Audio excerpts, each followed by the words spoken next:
All right. I'm just recording this in case we say something really stupid, and then we can include it in the show, or I can edit it out. By the way, Suzanne, this is the world's handsomest man, Frank Oliver Beans. All right. I'm a bobblehead. A living bobblehead, yeah. That's funny. That's like a cryptid. The bobblehead people. The bobblehead. Well, if today's society is heading that way. I say, hey, hey, hey, hey, hey, hey. Now, see if I can find my picture on my phone on that painting I did. No, I got like 5,000 pictures. And trying to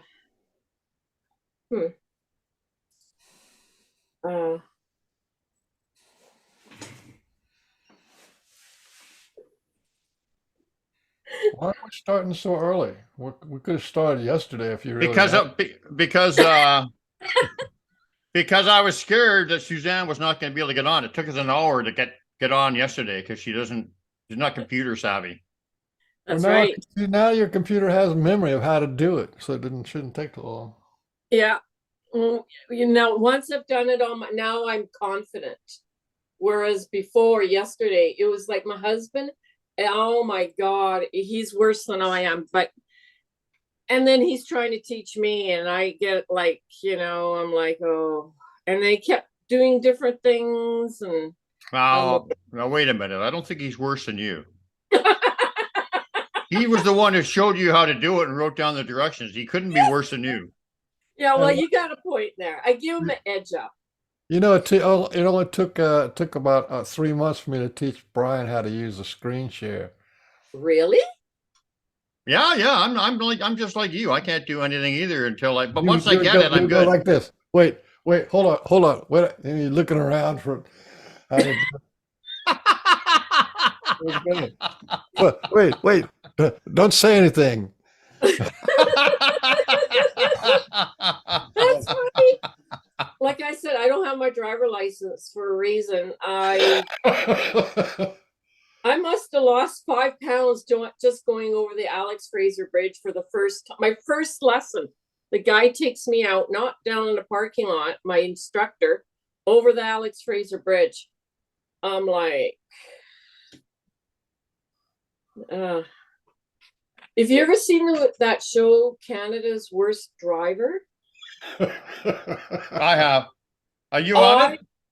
I would be the star of the worst drivers. Oh my God. Oh yeah. I'm just as a passenger, I'm screaming, and my husband's like, "Oh my God, why do you do that?" Right? He's and because he drives for a living, right? So all of a sudden, I'm an expert at driving, and I tell him, "Don't speed." He's tailgating, and I'll scream. Well, that's called a backseat driver. Yeah. You're one of those, eh? Oh yeah. I actually sit in the back seat.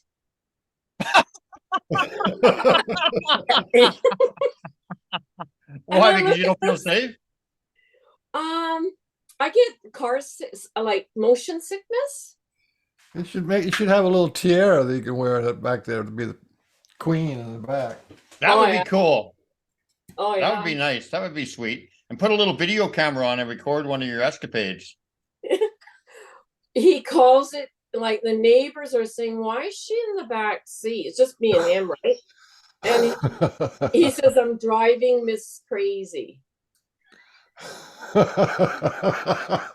Driving Miss Daisy, but it's Miss Crazy. Yeah, I'm driving. Oh, the neighbors are like, "Oh yeah, yeah, yeah." I'm the crazy one in the neighborhood. Yeah. Don't only wear a tiara. Put on like the regal gown and the what's those glasses with the stick on them? Oh yeah, I know what you mean. Those eyepiece. Yeah. You should do all of that. And he says to me, "You really should get your license, right?" And I'm like, no, because now, I can drink. I don't have to drive. I got it made in the shade to save money. There's a lot of pluses, right? I gotten used to it because what, I'm 63 now. What's the point, right? I don't know. I had a girlfriend. I think she's her late 60s now, and she's never learned to drive. Really? Yeah, Oh, right on. she's from Jamaica, and she didn't want to drive in the U.S. for some reason. She's living in the U.S. and uh, she just never learned to drive. What Yeah, she I got, don't. what she did learn how to do is be real friendly with people, and kind of she was like Yeah. she'd be like super compliment people and be all like thrilled to be in their presence, and then they would in turn do anything for her. You have to be nice, or else no one's going to drive you around. That's right. She got it down. And plus, you have to, get your friends to drive you. For my dance lessons, I was in dance for like 12 years, and I just got a whole bunch of friends. We all get together, carpool, chip in for gas, saves the environment. So I just made do, right? What kind of dance did you do? Belly dance. Belly dance. That's exotic. It's really, and it's also it had Middle Eastern. We did Middle Eastern stuff like village type folk dances. Um, it was really fun. Like then with COVID hitting, it kind of, you know, died down a bit. Things are starting Did to you ever pick. do any Hawaiian dances, hula dances? We did do a little bit because we try to take a little bit of flamenco, a little bit of, because it gets boring just one choreography sort of thing, like one country. So when you go different countries, it makes it more. Your brain cells are activated because you're learning all these like skirt dance and doing your zills and Spanish skirts and stuff like that. And you got that whole soma thing going on, and you're moving the body, so it's the body and the music. It's like a, I don't know. It's almost like a trance kind of thing. Oh, I go into a trance so much so that I almost like the choreography was kind of like halfway there with me because I was so busy into the dance. Like it's like meditation, right? It's like I just get right into it. Like, yeah. You ever heard of Buto? No? Is that Middle East Indian dance? No, it's Japanese. No. Yeah, it's like Yoko Ono was into Buto. Oh, It I think was, we're it- talking about Popeye's nemesis. that's Pluto. No, that's Bluto. Well, Bluto. Bluto is very similar. Yeah. No, Buto is pretty cool because what they do all these kind of different kind of like dance movements. Like they would put their consciousness in their foot, in their feet, and then they would move from what it felt like to be the foot. And so they get this really strange, extorted, or they would fall to the ground and be a leaf, and then the wind would blow them around. It's really kind of wild, the most wild stuff, but it's really deep too because you have to get into your body, then feel it, and then put an action to it. So How do you yeah, spell that? Because I would be interested in taking lessons. I don't know. I think it's Buto. It's a big theater kind of a thing. They have Buto theater and then Buto dance. Buto or Be Butho or something like that. I used to have a book on it, and it's pretty wild stuff. Yeah, it's yeah, that sounds awesome. That'd be right into that.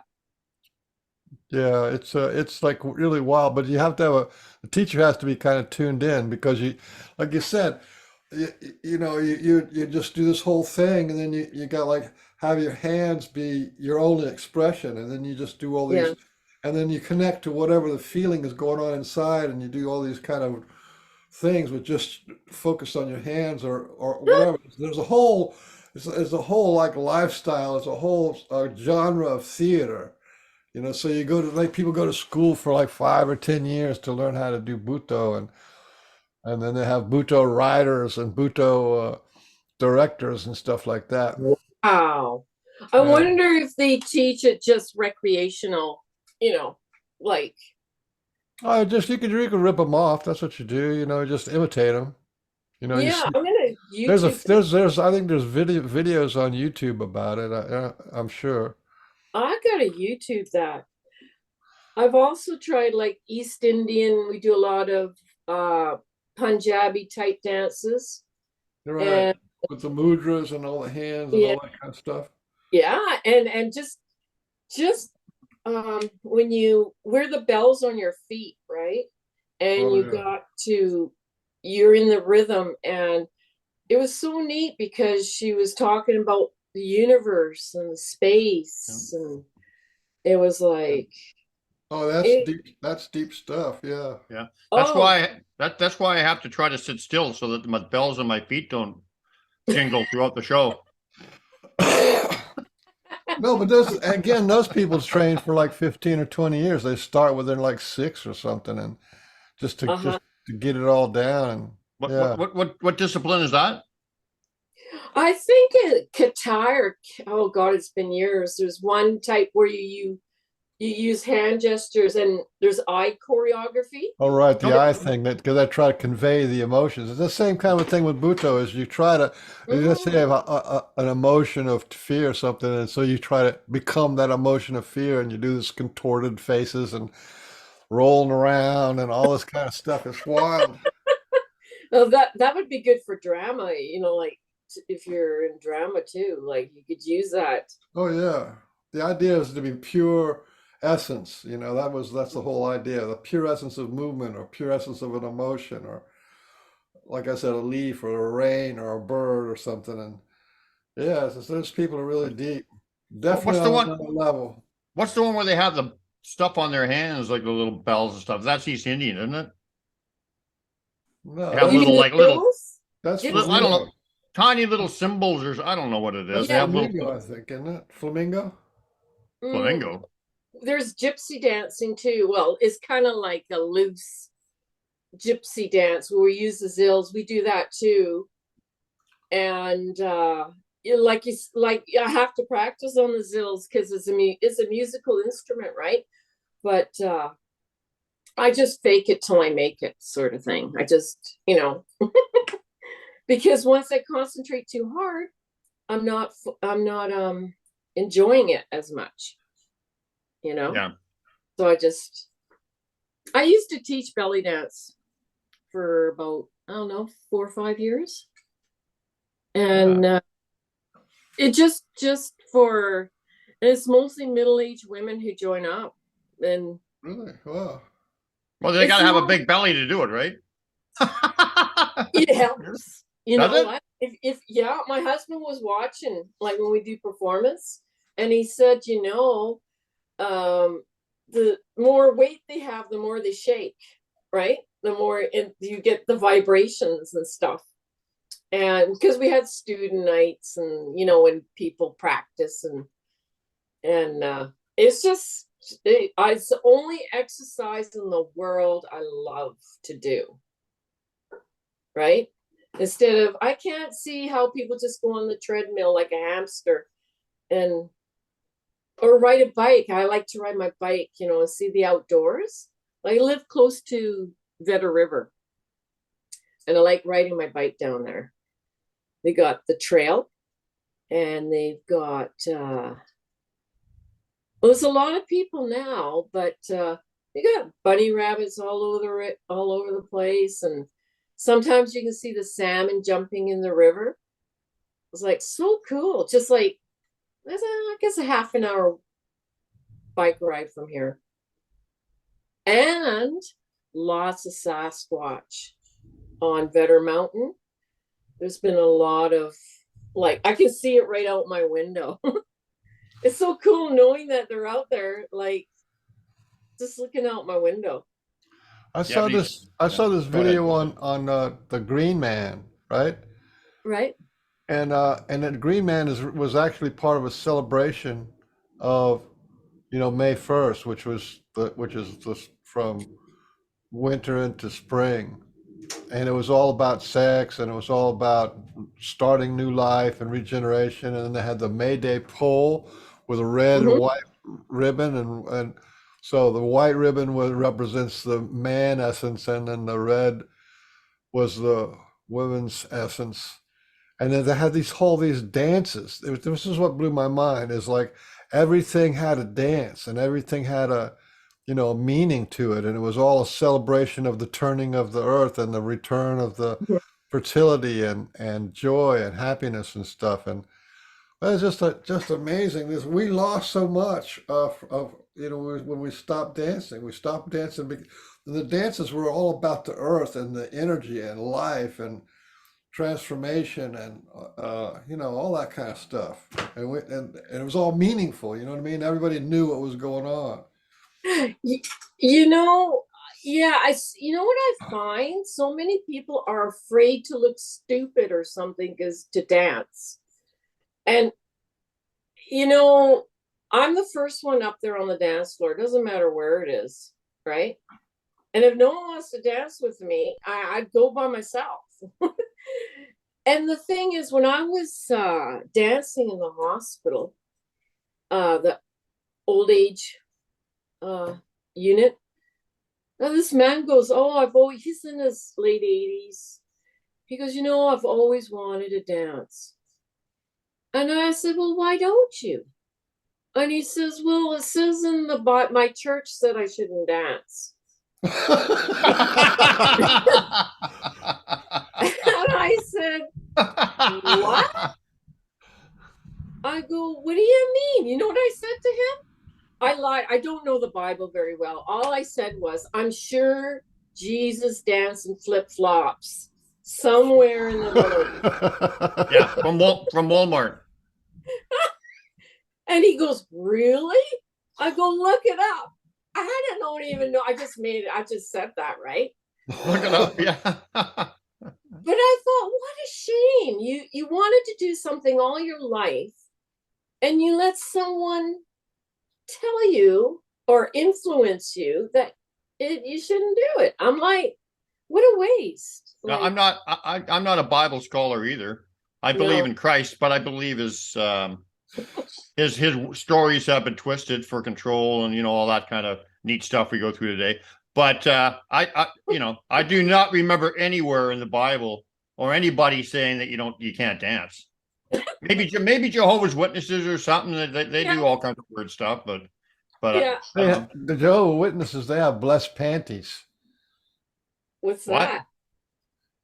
that? They have to bless the girls have to buy these blessed panties, underwear. I don't know, something about fear. Yeah, maybe that's Mormons. Anyway, one of those guys. They have to have. It's nuts. It's cult. It's a cult. All religion is the way it's now is a cult. God. And all religion has been captured by the government. They had this thing. They changed this law where the government not supposed to interfere with the religion, and they found a little loophole in that, and then the government started giving money to all the churches, and that's why when it came to COVID, when they shut down all the churches, that was a government deal, right? And I said, how can you close down every kind of church? Because then the churches themselves would say, hey, no, this is not right. We got to have our faith and all that, right? But they didn't. None of them. The churches were all silent because they were all captured. Unbelievable. That happened. I don't know when it was that they did this, some kind of faith-based kind of initiative for the churches where they could give up. The government can give them money, and when they did that, they part of it was to restructure. So all the Methodists, right, had a government umbrella. So all the head of the Methodist churches, and that's where they distributed the money and all that kind of stuff. They corporatized the religions, basically what they did. Oh, yeah. You know what I'm saying? On a big level, so that they're all part of a conglomerate church kind of a thing under with finances and payoffs by the yeah. by the government. It's wild, man. Hey, I had a Freudian slip. I was putting your name in, and I Yeah. put Sasan. Corrected it, but it is spelled Susanne, right? Because I can't see it now, right? Yeah, you got it right. Sasan. Okay, I'm gonna go live now, so we'll Okay. All right. are you ready to shine? We're ready to shine. Alrighty. We only have like about, I don't know, maybe 250,000 people watching, so don't be nervous. He's lying. We're lucky if we get 60 people. You're basically talking to yourself. Well, we do that a lot, right? Hello, everybody. This is the Pork and Bean Show, and here's the announcement of the Pork and Bean Show to the head pork. Hello, everybody. My name is Pork Cunningham, and I'm here with the world's handsomest man, the one, the only, the regal, the magnificent Frank Oliver Beans, who also happens to be the world's handsomest man. And thank you, everybody, for tuning in. You've seen this intro before, right, Suzanne? Oh, yes. Oh, so you're not like shocked or No. she's seen the show enough to know that. Anyway, there's no shock, no awe. There's no awe there. I know most people, when they haven't heard it, they kind of have a little like, am I supposed to laugh or what's going on here? But you just look like you thought it was normal, which is quite weird. Anyway, we are here with Susanne Reed. She lives in British Columbia, actually pretty close to me. And we actually met the other day by coincidence, not. And why don't you tell us how that happened? Well, it was a metaphysical store, and I've seen your show on the internet, and I was talking about Sasquatch to one of the employees, and he said, well, Tyler. And he said, you should meet Brian with the Pork and Beans show. I go, well, I've already seen the show. I know who he is, right? He goes, yeah, but you should go to one of his, if you want to, because I was talking about Sasquatch. So that's how he brought you up.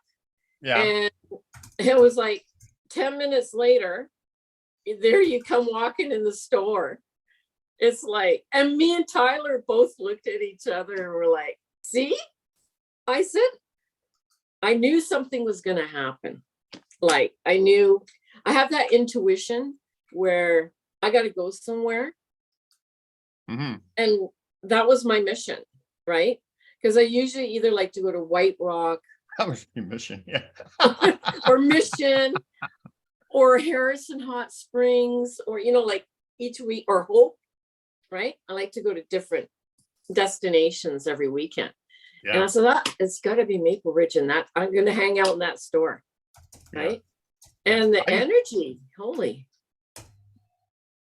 Yeah, and then we started talking about Sasquatch, and you were sharing some amazing experiences, and then you've got a lot of other stuff to share too, so we can get into some of that in a bit. But so how did you run across the Pork and Bean show?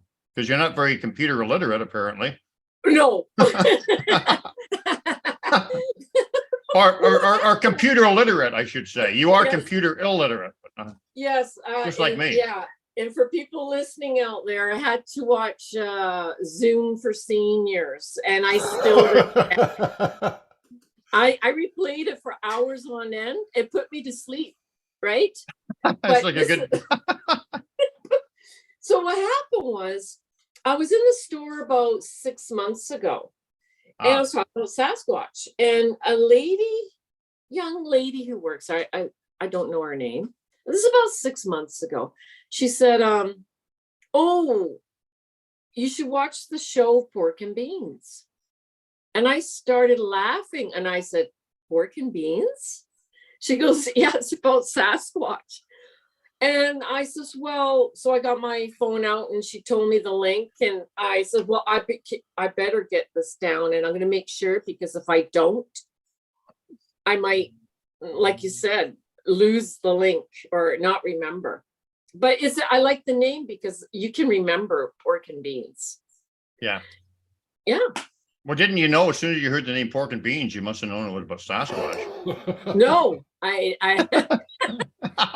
Wow, go figure, eh? and I started laughing. I go, okay.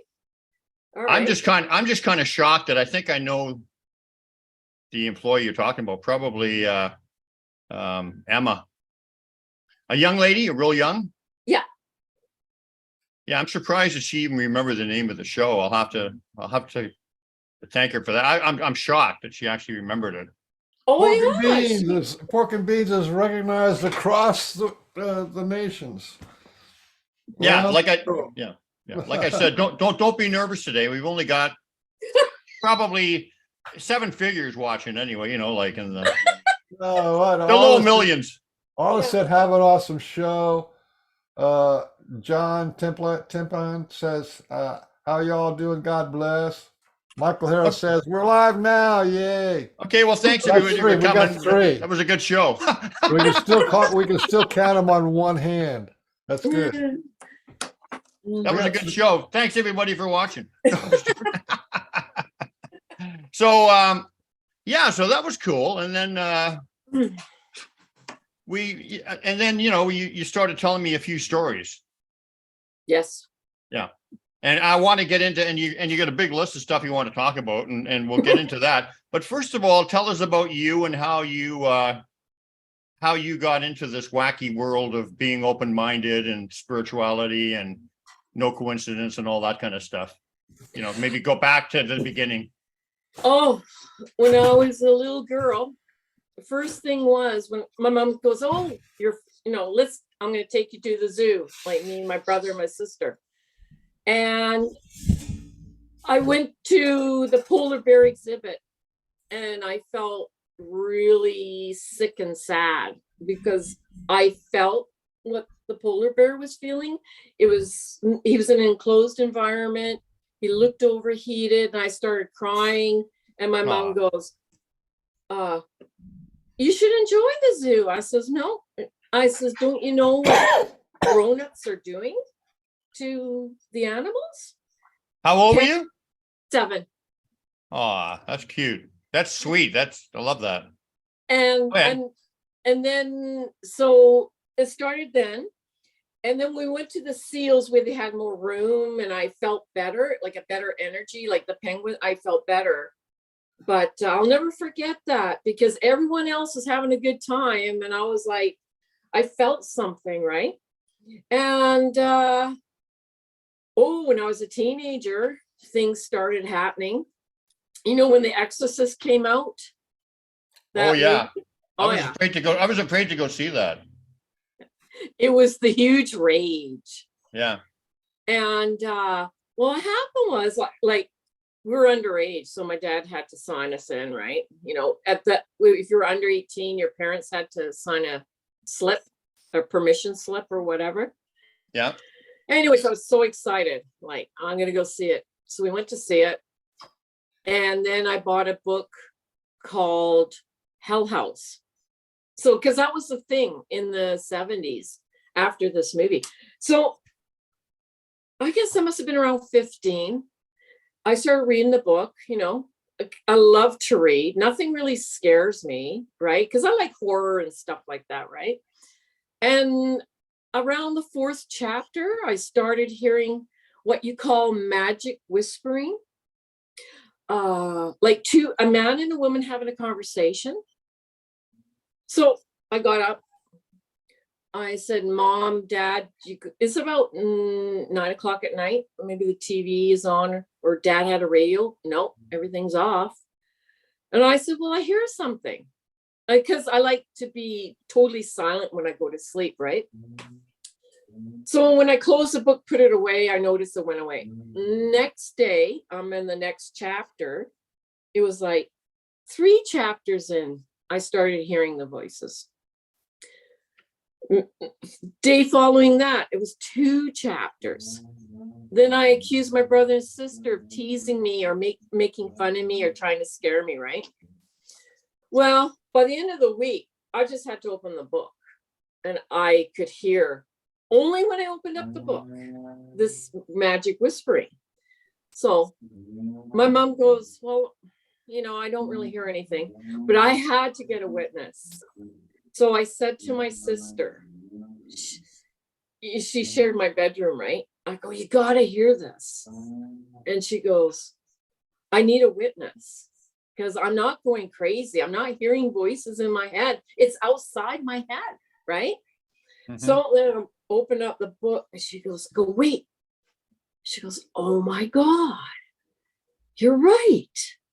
And it's so faint. And then when the more they got me scared, the more they laughed and they thought it was funny, but you couldn't decipher what they were saying, right?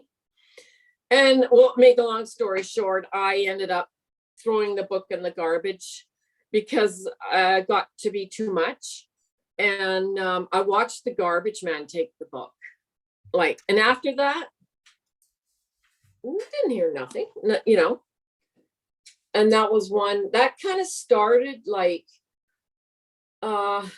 there's more to this world than that meets the eye. I was always intrigued, paranormal and stuff. Yeah. Right. How old were you? At that time, about 14, 15.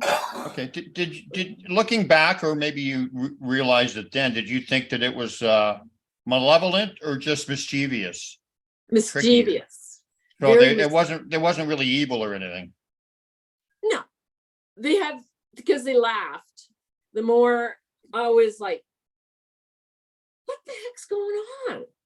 Then they started laughing between each other, right? And I'm like, and I was going up in the house searching for someone making a trick on me and stuff, right? And wow. Yeah. And your sister actually heard it. Oh yeah. And you said that you couldn't understand the actual language that they were speaking? I couldn't hear the words. It was like they're going wow. And I'm like, what would it just I couldn't make out the words. It sounded weak, right? But I heard laughter, and it was just unnerving because you want to sleep and people are laughing about you and you're thinking, I know I'm not crazy because it's outside my head. The voices are not in my head, right? And I was destined to get to the culprit of what's going on, right? Yeah. I got that piece of a little bit of, I got discernment, or a skepticism part, 10% part of me. I need confirmation. Yeah. So, and your mother was open to this kind of stuff though, wasn't she? I think my dad used to be a hypnotist part-time, just by his eyes in Europe. And he's an electrician, right? And my mom always could see ghosts, or she was extremely psychic and like a sense of knowing. And that used to bother me when I was a teenager, because I wasn't allowed to do things because she had this bad feeling. And, I thought, well, her being European, I thought, well, maybe this is old school stuff, right? But then she always turned out to be right. I could write a whole book on stuff she said that actually it was pretty freaky. It was like, tell us that story when we were talking and I was figuring out that, oh boy, we got to get this lady on the show. You told me in the store when we were talking that your dad actually got fired from his job, right? Because of his hypnotist thing? Do you want to tell us that? That was kind of funny. Well, he was a sailor everyone had to be in the Navy in Denmark or whatever in the military. And he was in the Navy. They all went to a pub after their shift or whatever.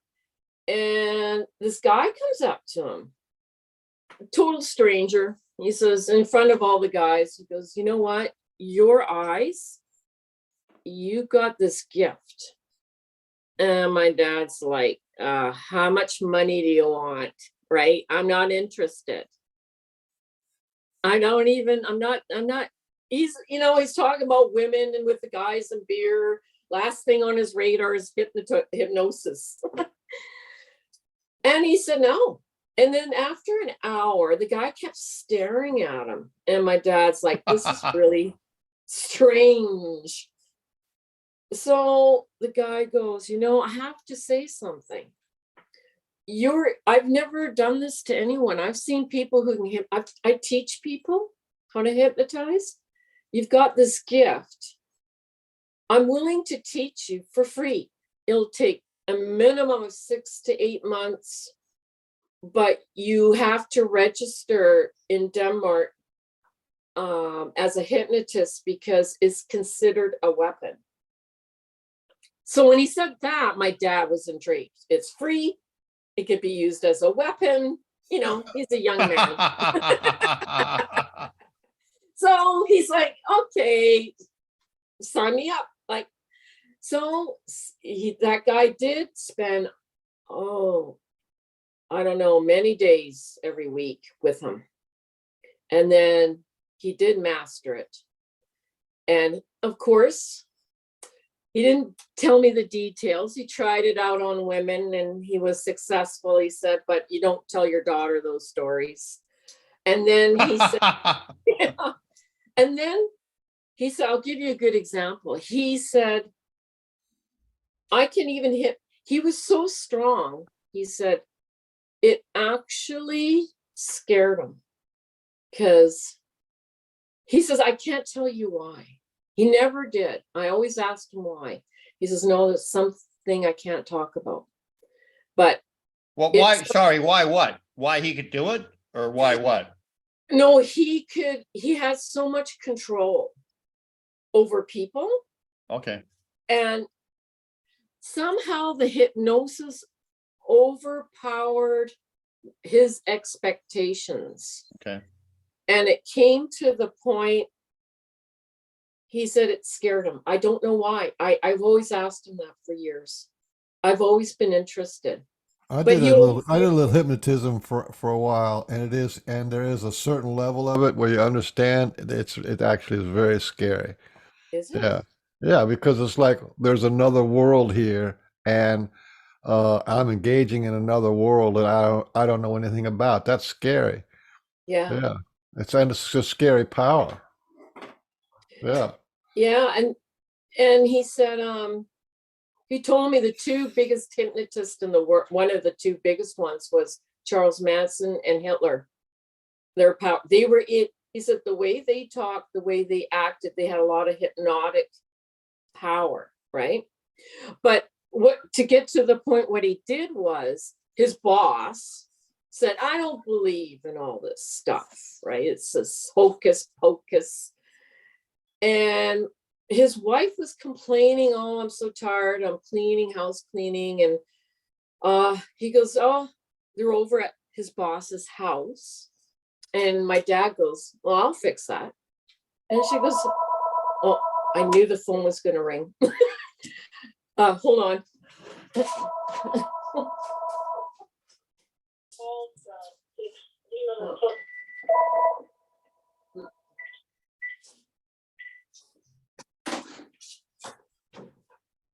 Okay. So what was I getting at? Oh, so his boss, he said to his wife, well, I can fix that. I'll make him clean everything. He goes, you can't make me do nothing.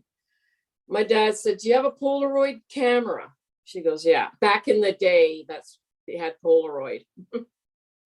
And he wanted instant results to show his boss.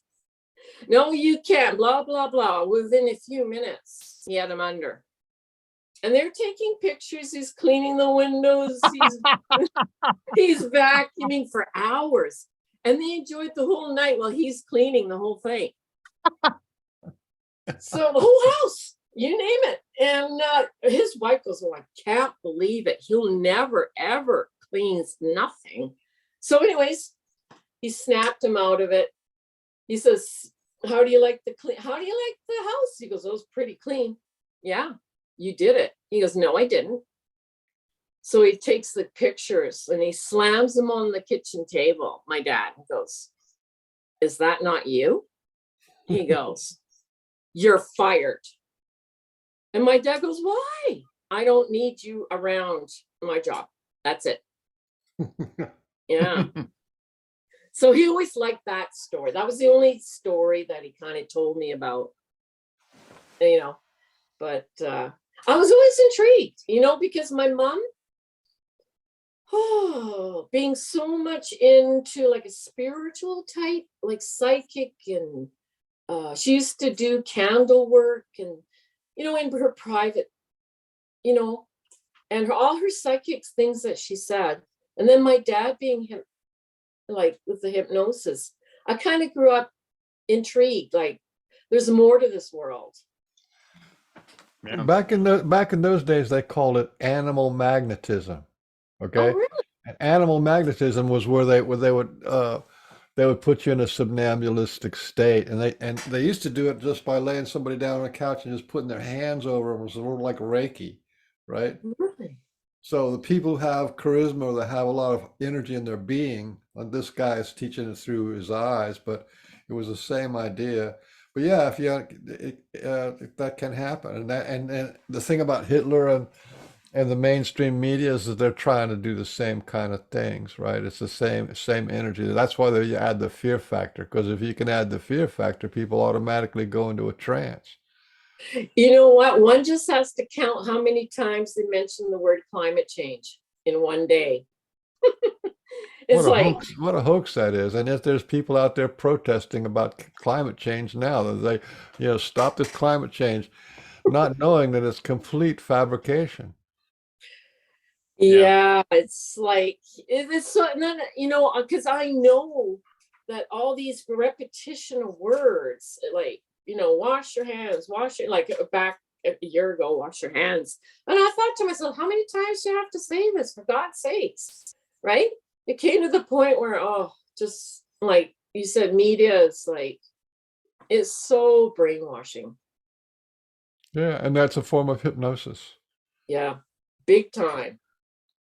Yeah, that's where NLP comes in, where they use keywords and stuff, and in cadence of words and repetition and all that kind of stuff. It's a hot mess.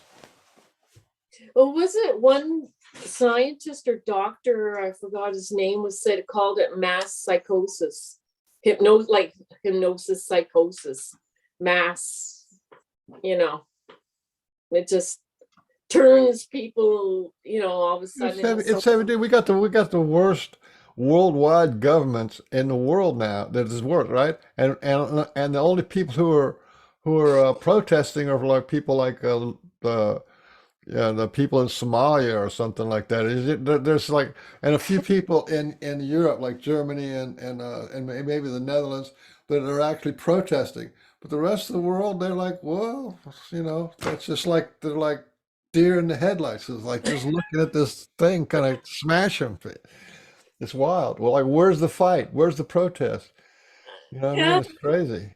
Yeah. That's the result of this mass hypnosis. Yeah. And then also it's fear fatigue, because they did terrorist attack, terrorist attack in France, terrorist attack in Boston Marathon, terrorist attack. Right now it's school shootings. Oh, where kids are getting killed, school shootings, on and on and on, right? And everybody's got this kind of fatigue. It's like they just kind of wore us down, so we you don't even say anything about it. Oh, there was a shooting, 15 kids got killed. Yeah, right. Yeah. Well, which is so tragic until you find out that the FBI and the CIA was there on on site before the police and the paramedics. Well, you want to know one way to get away from that? Turn off the news. I haven't watched the news in 30 years, probably Yeah. Wow. at least 30 years. Well, I mean, why would you watch? Why would you watch propaganda? Because it's all propaganda. I know. So I don't even And bother it's watching it. worldwide. It's worldwide. And Yeah. when you watch the news, do you feel better watching it or worse? I don't know. I don't watch it. Except I will say one thing. This is kind of dangerous.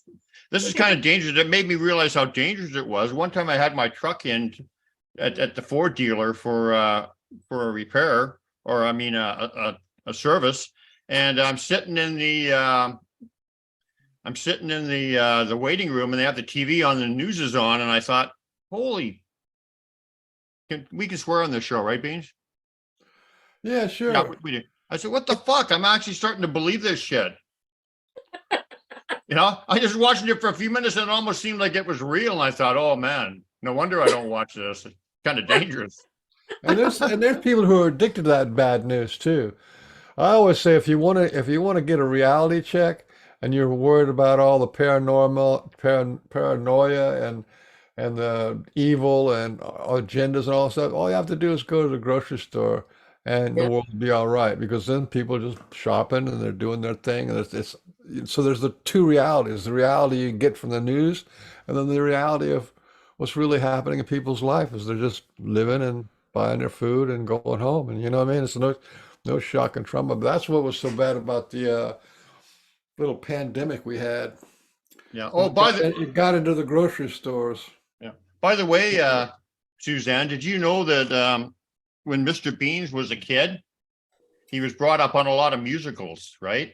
We all Right. like I could have done, all that stuff, all that, and whatever. And when he was a kid, he was shocked when he went out in public and into the grocery stores and whatever. He thought that people would be dancing in the aisles and singing. And I was disappointed. I thought the people should be, whenever he's had a group of people around it, they should break into a dance and song. Would have been a better world. I tell you, I was living in a better world listening to those oh yeah, musicals. if everybody was singing and dancing and flipping around and whatever, they'd never have time to hate and fight with each other. They'd all be in bliss, right? Well, you know what they had? I used to live in Hawaii for about 4 years. In the disco era, they had a dentist who, instead of doing, he knew how nervous people generally don't like the dentist. Who does? I do, actually. Do you? I fall asleep in the dentist. I fall asleep during root canals. It's that, you know what it is? I don't want to interrupt. It's that monkey thing where they're picking the fleas and everything off each other and grooming them, and what it's that attention kind of thing, I think, Oh, yeah, you got to think of it in a different way. Yeah. Well, I don't mind it, but anyway, go ahead. Sorry. Well, I mean, I'm better at going to the dentist now because I carry like crystals on me, and before I go in, I imagine my spirit guides with me and holding my hand. Well, my spirit guides would be like Vikings, Thor, Loki, and Odin. And I go, you're going to walk me through this, right? And I'll hold their hands. Like I pretend they're holding one on each hand, and Odin's here, Thor and Loki. And then I have my crystals, and I'll an hour later, they go, it's done. I go, what? I'm like, really? You're finished? I'm like, oh, I like this. I'm going to keep doing this, right? It would be hilarious if they said they've been having nightmares of Odin. So you're scaring the dentist instead of the dentist scaring you. That would be hilarious. Yeah. Did you want to continue with your progression and before we get into some of the stories you heard and some of your experiences, or where do you want to take it from here? Anywhere you want. That's not the answer I wanted. Okay, let me think. I'm into UFOs big time. Oh, good. Talk a little bit about that. I'm because to me the UFOs, the near-death experience, and the Sasquatch and the cryptos, they're all doing the same kind of stuff of like awakening people and all that kind of stuff. By the way, program alert here. We are going to be talking. This is a Sasquatch predominant show. We are going to be talking about some amazing Sasquatch experiences that you heard and had, and also just the most amazing sea serpent story I think I've ever heard. And so just stay tuned for that. And But if anyway, you want to know about Sasquatch, you're pretty much going to have to know about the ETs because it's yeah. all part of the mix. Yeah. Oh yeah. Oh yeah. Why don't you? But actually, why don't you, before you get into the UFO thing, we were at the stage where you're at in that book.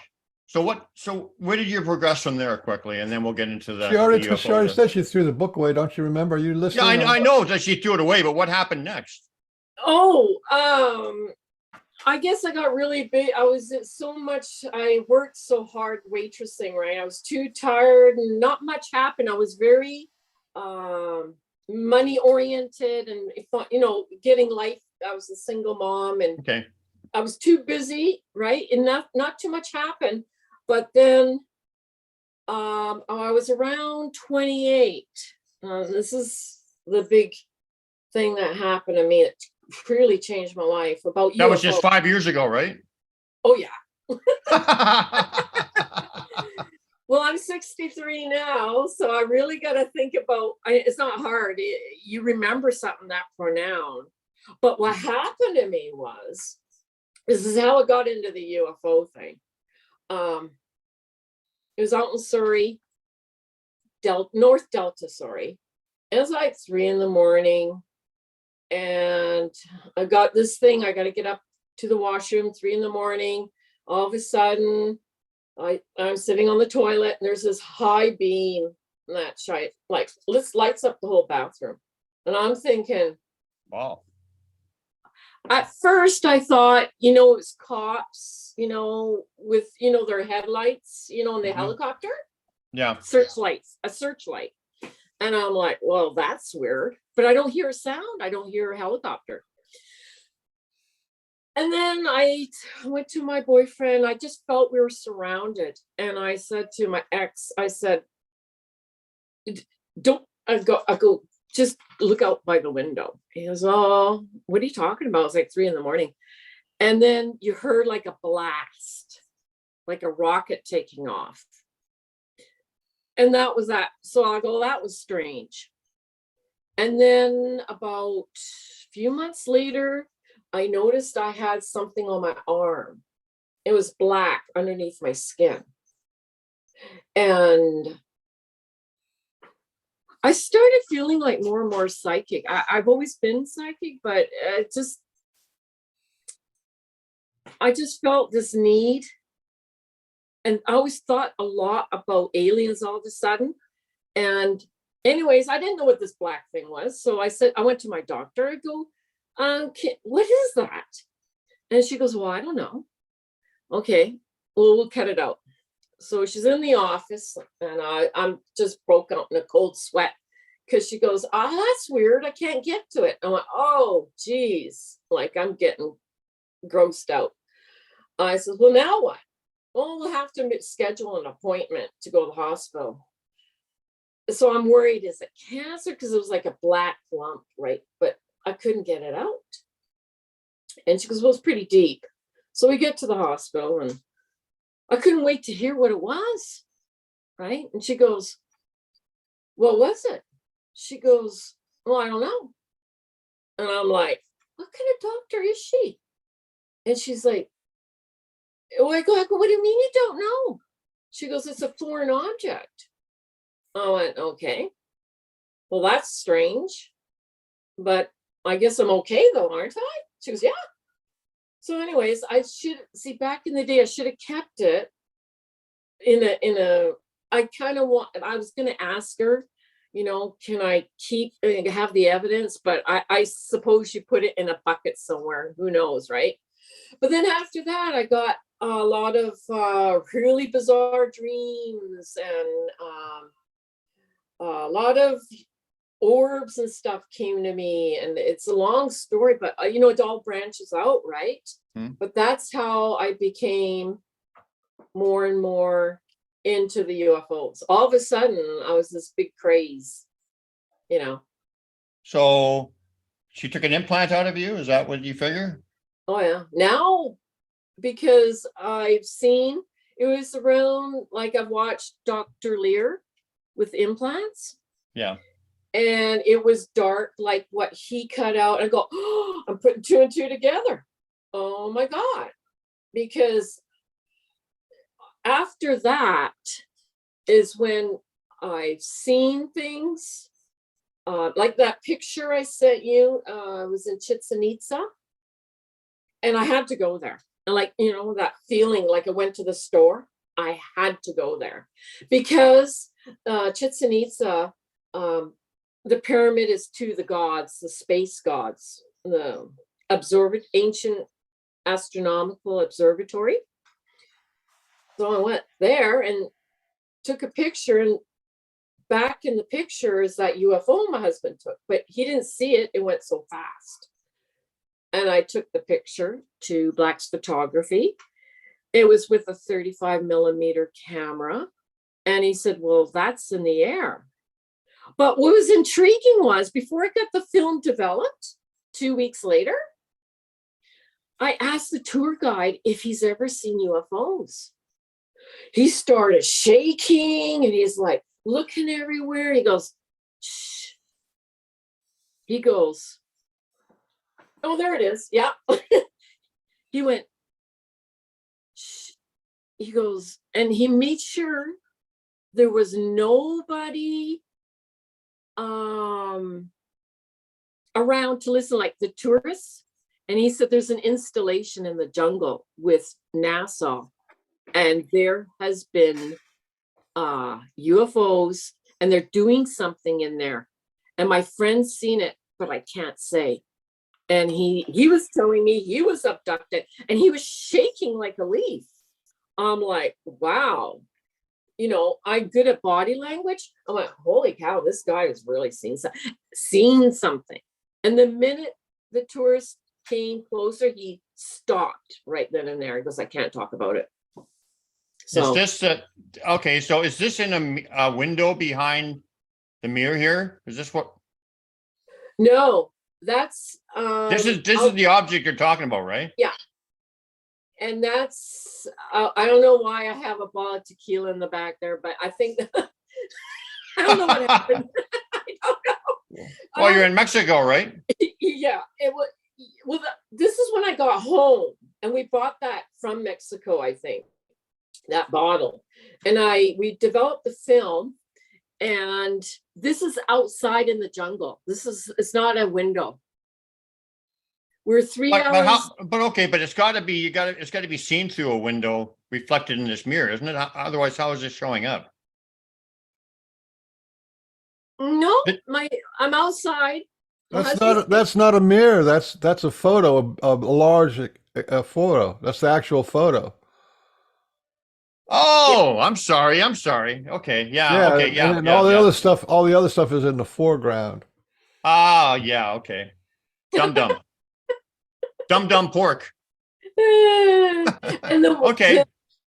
So what did it? So the guy you took this to said that this was not. What did he say about this? He said it's in the air. It's not a bug. He said there's a shadow on the bottom and it's shiny on top. He goes, wow, I've never seen that before. Right? I still have the negative for it. I got it locked up. And just the feeling when we were at Chichen Itza, right where this was seen, out of nowhere. See, it's a clear, sunny day. Out of nowhere came clouds and a big thunderclap when we're over the sacrificial pond or lake. They used to throw the sacrifice humans down there. Wow. Humans. So it was quite powerful, like, to say the least. Did you see this in real time or after the fact? After. after, I didn't even know about it. And then because the tour guy was talking about there were UFOs in that area. And I didn't even see back in the day, it took 2 weeks to get your developed film back. Right? Yeah.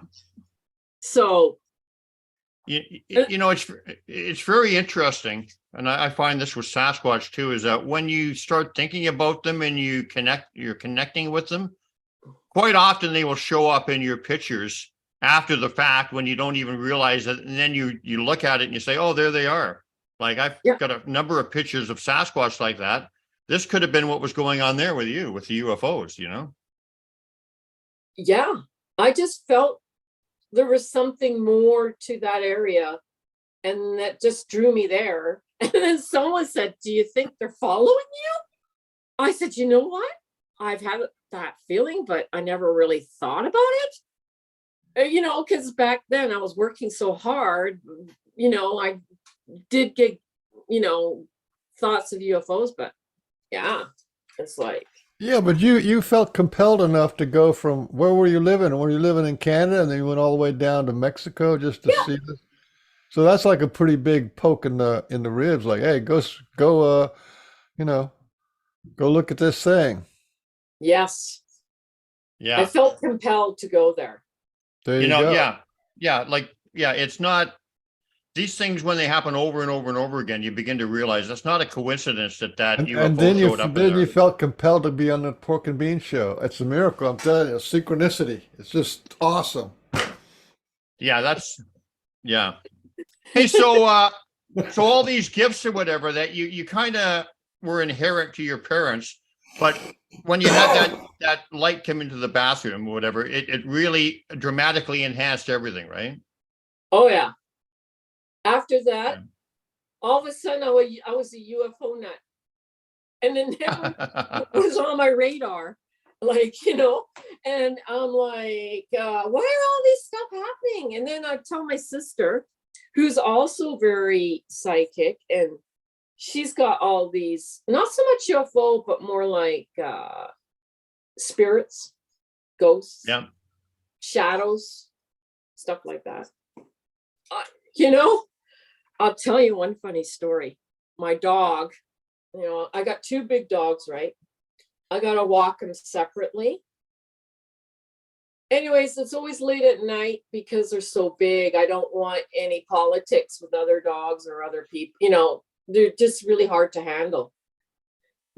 So anyway, she's like a pit bull cross. And we go around the block. First, I see like 3 cops. I'm like, oh, they're looking for something or somebody, right?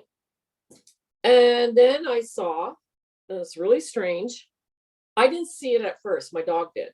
She started growling, and her hair was up on end on her back, her neck and back.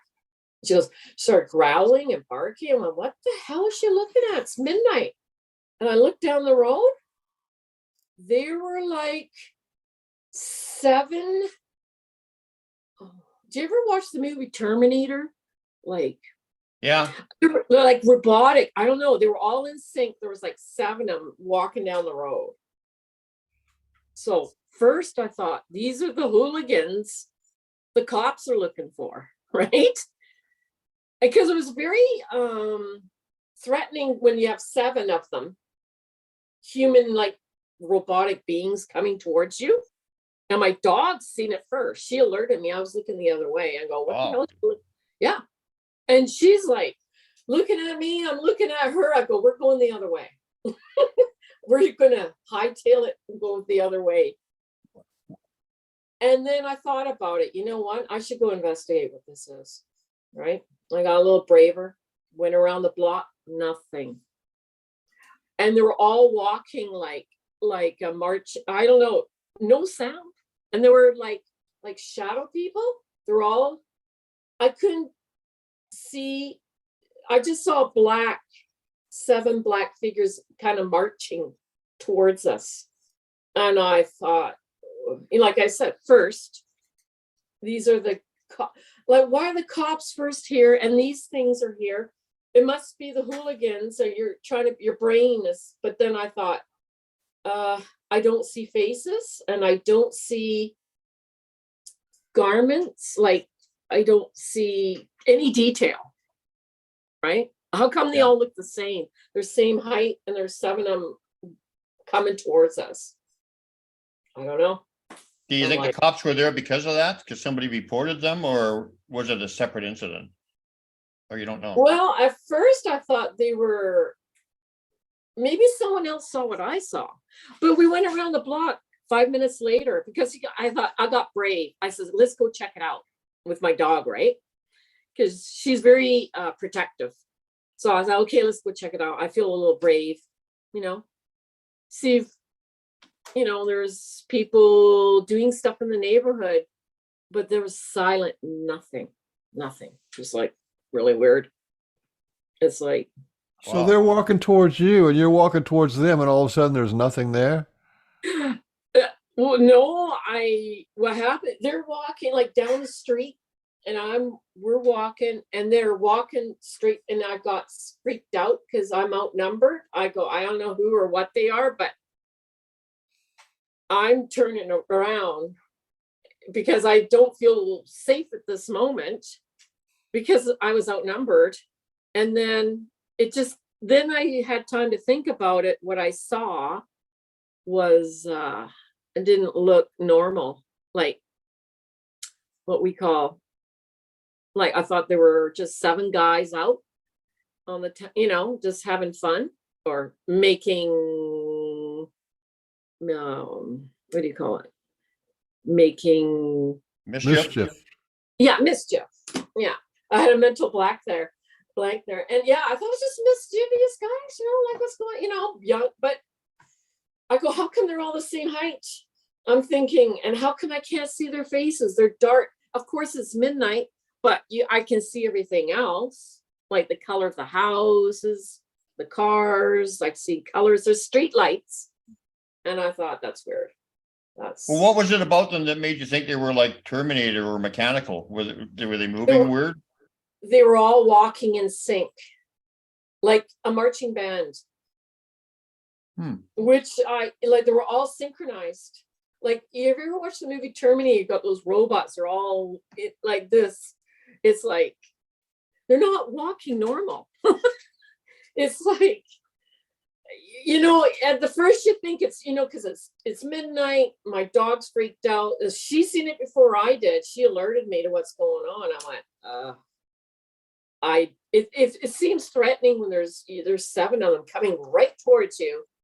And the police were behind you, and then you turned around and went back towards the police, and then back around the block. Yeah, the cops, they're already gone. They went down they were parked. We live on a side road, and they already went to their cop cars, whatever, and took off. I thought they were just doing neighborhood watch scope, Yeah. That's what I thought. And they already left. And I thought, well, at least they're watching over the neighborhood, right? The cops, but they already left. We even greeted each other, go, hi, how's it going? My dog, she just, she wanted to go over and say hello. I went, no, now's not the time, right? Yeah. Wow. My toilet just flushed on its own. It did? Yes. It does it all the time. Oh, you're in a haunted, you've got people haunting the place, right? Yeah. It's more of a protective way, not really scary. I got so used to it that it happens every day. Well, maybe you got Thor and Loki and all those guys. They gotta take care of their business. They're my homies. They're my homies. Hey, so did you ever, in retrospect, because there's conflicting opinions about implants, and I think probably some of them are good, some of them are not good. Did you regret getting it removed, or? Yes and no. I had a peace of mind. I knew it wasn't like cancer or anything. But then again, I don't want to miss out on opportunities for free air miles, going on these, Yeah, you know. yeah, I get you. Yeah. Yeah, yes and no, because but I still had experiences after that, so it didn't really matter. I go, Yeah. Yeah. I think aliens are so smart that they know where to find you.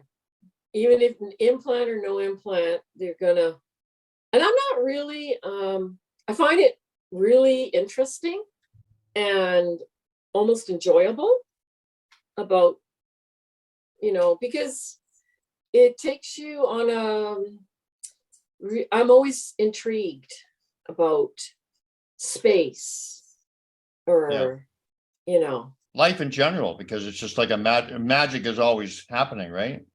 oh yeah. It's Just life like, in general. So you said you had a lot of Sasquatch stories. You had your own experience, but you've also heard a bunch of really neat ones. Right. So yes. why don't we give the people some of that? Because they're probably Okay. saying, where's the Sasquatch stuff coming? Okay. In the Newy shop where I worked, a man came in and very kind of conservative, not your typical, you know, I guess paranormal or stuff like that. He looked very conservative. And I was alone with him. And I can't remember how the topic came up, but he mentioned that he had an experience that was like he never even told his family. So I says, "Well, you can talk to me. I'm a good listener, right?" Why did he tell you? He just felt that because you're in a paranormal shop, not paranormal, what do they call it? Like a new age shop. Okay, maybe that's why he just felt, well, she's crazy, so she'll listen. Yeah, I think I don't know how they came up. We're talking about, oh, what can I do for you? He goes, oh, I'm just here, I like the feeling. I go, yeah, that's cool. And I said, he goes, yeah, I had an experience. I go, he goes, I never really told my family. I said, well, I'm, hey, tell me, please tell me, right? And because you learn so much from people, Yeah. right? Once you're closed off, you deprive yourself of sharing these wonderful experiences and learning from it. Anyways, he had lost his job and he had like three kids. He didn't tell his wife, and he felt so depressed that he took him on a camping trip because it was their last trip, because he felt suicidal. He says, I was that depressed, I was gonna end my life. I says, really? He goes, yeah. But same thing, he had this the last get together, took the family out to camping. He just wanted nature. And he had dinner, he went to bed, and he was sitting there and contemplating on how he's going to end his life after the camping trip. And he had this overwhelming feeling that things were going to be okay. All of a sudden, he said he felt healed. And he's like looking around. He could hear something in the forest. Didn't see anything, but he said whatever it was gave him this feeling that everything will be okay, and like he was healed. And he said, I felt so good. And he said, wow. So there were all these, rocks and big boulders on the edge, right? So he went to bed feeling really good and said, wow, I don't know what happened out there, but something healed me. So he woke up confirmation, he gets out of the tent, and there was these giant boulders, like hundreds of pounds stacked on top of each other, right in front of the tent. Like, that was a sign. Like, he says, I knew it was the Sasquatch. They put it there to tell me what I felt was real. I was healed. And one of these days he's going to go back there, and just, he still hasn't told his family, because he said it's so far out there. He says, I know they'll probably believe me, but he says, just unbelievable. And when he told me this, he was like shaking and so happy, like it was like so euphoric, like just being healed. Like he couldn't get over it. And he never felt depressed after that, like to that extent, right? I think we all get depressed once in a while, but not to that level. So I thought I think when you change your life like that, something big did happen. You can't deny it, right? When it changes your life. Life changing. Yeah. Yeah, that's typical Sasquatch things that they do too. I've heard that same story, and similar stories of people wanting to off themselves and do that, and the Sasquatch will intervene, and it's more common than you think, and it's really beautiful actually. So obviously he was changed from that. Did he go into any more detail about how he was changed, other than he wasn't feeling depressed? Was he more? He was just knowing, it was that feeling that he said it was like they spoke to his inside his brain, or like a mind speak, and that everything was gonna be okay. And then he did get a job like 2 weeks later. Now, did he describe the mind speak as a voice in his head, or just a knowing and a feeling? There was a mind speak and a knowing. They said, wow, everything's going to be okay. That's beautiful. And then he had he goes, everything's like a mind speak. And then he knew, because he could hear them walk around. But he also thought if they had showed themselves, it might have freaked him out. Like, you know what I mean? He got that feeling they kept a distance, because he was already going through so much that they kept it at a distance. It was just too much for the mind to handle, right? Yeah. And imagine that people call these beautiful beings monsters and stuff. I mean, that's not how a monster behaves. That's just amazing. That's just amazing. And like I said, it's not an unusual story. It's I have a friend in the UK, and she's part of the group Who Hizzle Swizzle is what they call her. but she had a really hard life, had all her kids taken away and stuff. But she was walking in the woods behind her house, like where she kind of knows where the Sasquatch or have sign, and she got the same kind of thing in her head. She said, they said everything's going to be all right, and she just felt that for a second, and then they said turn around, and when she turned around, she looked at the tree, and the tree, somebody had a sign that says, I promise. Aww. Can you believe it? That's the way they knew they knew she was standing right next to that sign. They said everything's going to be all right. And then she says, I promise. So that's just one of many stories that we've heard of them being at the right place at the right time.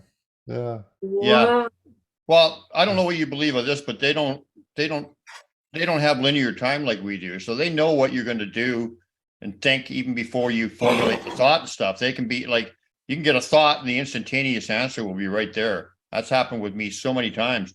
One time my wife was, and this might have just been the universe, because, it's all connected. It just could have been the universe giving her an answer. It might have been the Sasquatch people, but in any event, it's beautiful, and it's just how things work, with synchronicity and knowing and whatever. But she's walking along on a forest path, and there's all these ferns on each side of the path, right? And my wife and I both believe that, we're all connected. Everything is connected. The animals, the trees, the sky, the heavens, the God, everything, rocks, water, everything is part of the collective one. So she's walking along the path and she's putting her hands on these ferns and touching them and rubbing them or whatever and saying, hello, hello, greeting them as she's walking by. And as soon as she was doing that, on the path right before her feet, scratched into the earth like a dirt path, was a big hello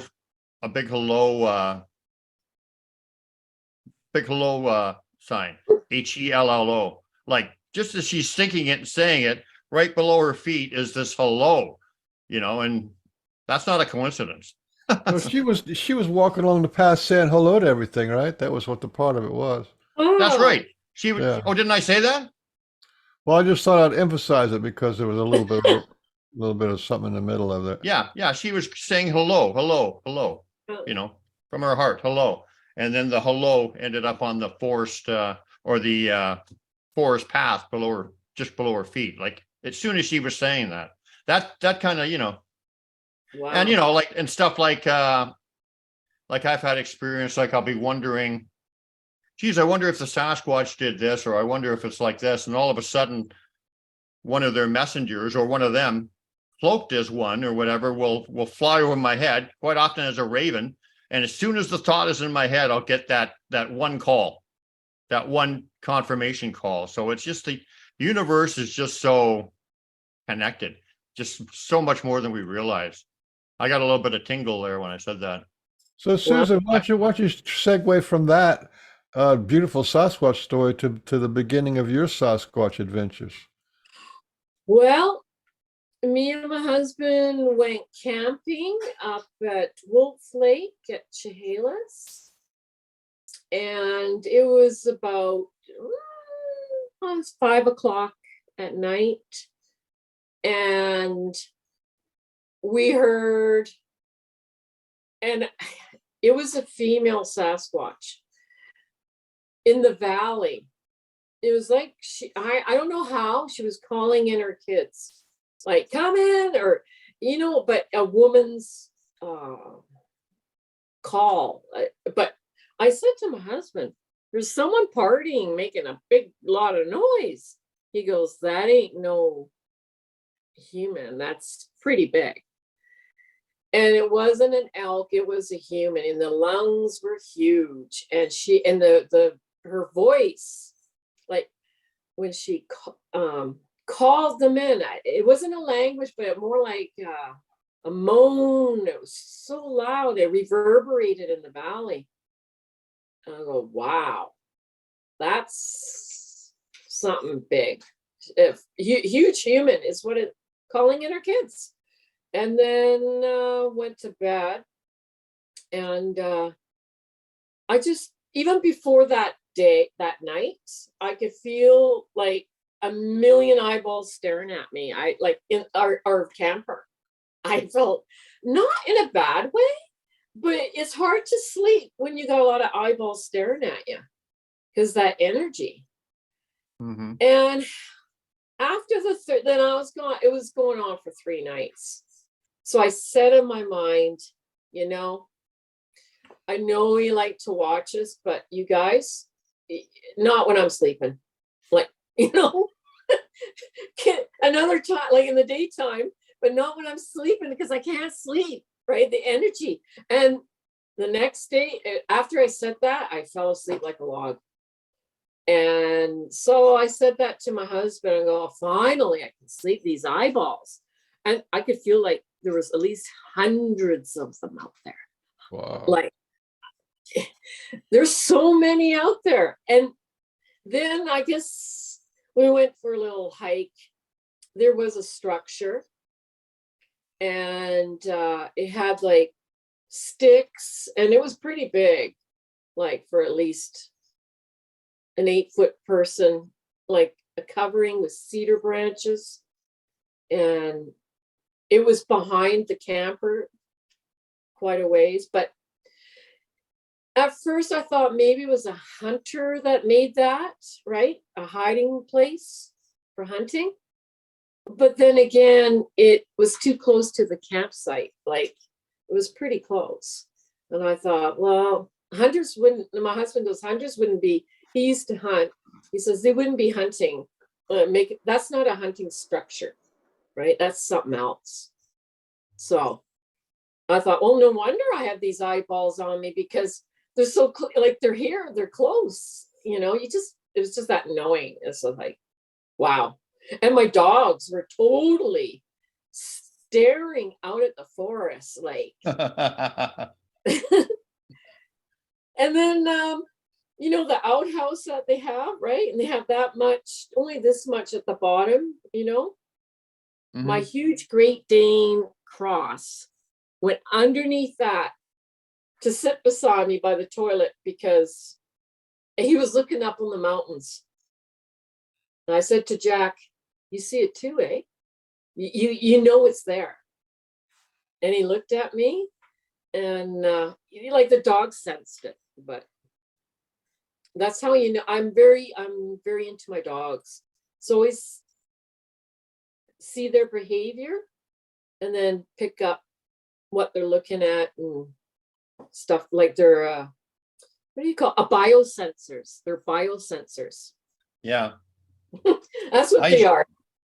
Your husband also said that's not a human, right? When Oh, when yeah. you heard that.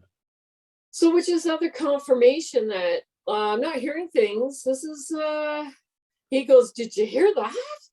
Oh, yeah. And because he used to be a hunter back east, I go, what is that an animal? He goes, no. Elk? No. That's a human, a big human, but not I go, it's not a party goer. He goes, oh no, not lungs like that. It was you can't, the vocal cords was so loud. You can't fake that. Did he have some pre-knowledge of them being a hunter or whatever? Like he just knew because it was just because of the voice was just had to be what it was, or did he have some pre-knowledge, like I said? He has this feeling of just knowing. He didn't have any experiences really, but when he says something, I listen. Like Borden Creek up here, there's a whole area where they're mining. It's destructive part, right? And on one side of the hill and the other side of the hill, there was like a black cross. Never heard of that. And I didn't notice it was up there. He did. And he said, we got to get out of here, man. I go, why? He goes, we don't belong here. I go, why? He goes, don't you feel it? I go, well, kind of, now that you say it. He goes, didn't you see the black cross up there? I said, no. He goes, there's no time to look. They don't want us here. I go, who's they? He goes, I don't know. We just don't belong, right? I go, oh. But then if you notice the destruction of the lands, the area, I can see why, right? There's some people that aren't too happy, like Sasquatch, or I know there's some old native burial grounds or up at Chilliwack by them. There's like chiefs that are thousands of years old in some areas. There's so many that they haven't discovered them all, but there's, from legends and talk, there's a lot out there. So I don't know, spirits or Sasquatch, but you're being watched. It's just like, oh yeah. It wasn't really the welcome wagon for some reason. I just, you know what I mean? It wasn't the welcome wagon. It was like, and he never says that. He's been in the forest with his ATV, not ATV, or skidoo or whatever that he was on, and so he's pretty used to being out in the woods. So when he says we gotta go, I'm like, Yeah. And you felt it wasn't an animal, it was human like That made What do it. you, sorry? That made the X or the feeling? The feeling. Okay. Well, to me, that's a psychic communication. That's telepathy because the message was clear. Was it was nonverbal. It was just energetic, and you guys got up and left. To me, that's like classic um, telepathy. Wow. And there Yeah, was no doubt about it. yeah. Words is actually more rare, but that feeling of we're not, but we don't belong here. We're intruding. We got to go. There's a feeling that communicates all that. Yeah. Yeah. Or knowing or thought placement, all that stuff is way more common than the actual words in your head. And I think it happens to a lot more people than recognize it. They just don't recognize it for what it is, for sure. Hey, And you you take had, over for a minute, Yeah. Pete. Take all over for right, a bit. I'm going to grab a all coffee. right. You had that thing that happened to you when you said that the eyes were looking at you, and you just said you said in your out loud, you said, "Oh, look, this is too much. I can't sleep. I know you guys are watching me, and you can and you can watch me like this when I'm awake and walking around." That was also telepathy, in my Yeah. opinion. It was like you just said it completely naturally, when there was no forethought, and they responded, right? So there was that reciprocity there. It's, yeah, I was like, um, I also, oh God, we went to a place called Thornwood Castle, and me and my sister down the States. Same kind of talk that, oh my God, someone's watching us, man. And it was pretty haunted, right? But I didn't, at first I thought it was a gimmick, like Stephen King made his movie there called Red Roses or Rose Red. He made a thriller movie there. So I thought it was more Hollywoodized that at first until I got there. And anyway, so we get there. It's around Seattle. It's by a military. You have to go on the military base to get there. Okay. I go, well, that's kind of weird. Why is this castle? But who knows about building and real estate, right? So we get there.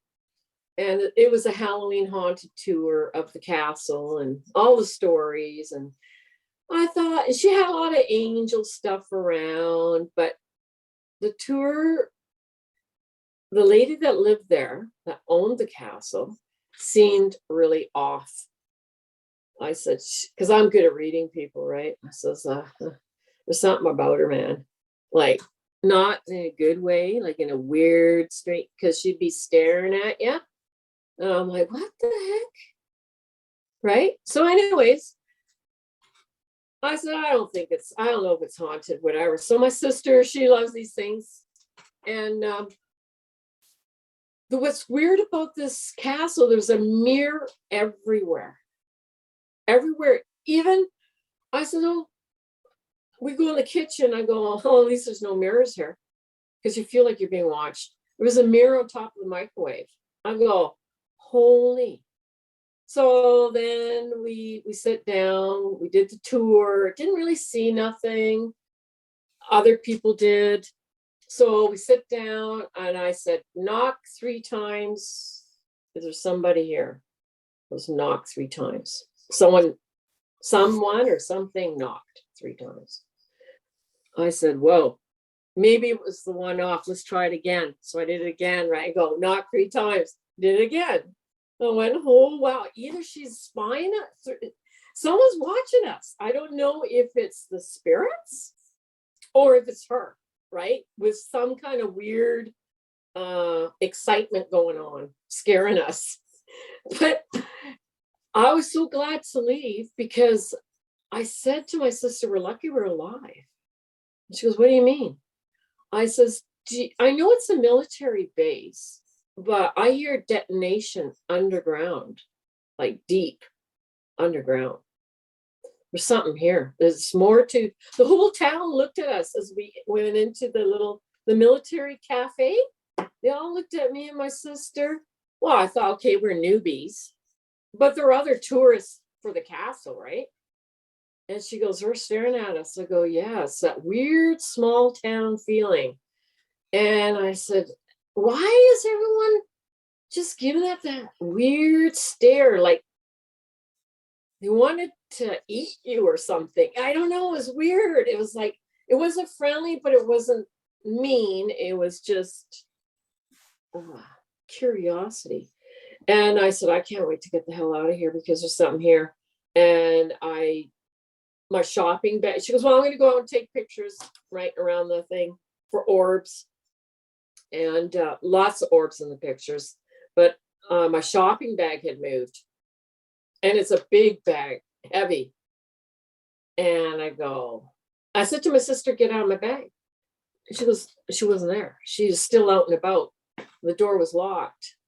I went, oh, there's something that there was a ghost. And I felt that it was so intense, like someone's right there. I was like, whoa, like, to me, show yourself or back off, right? I don't leave me hanging here, right?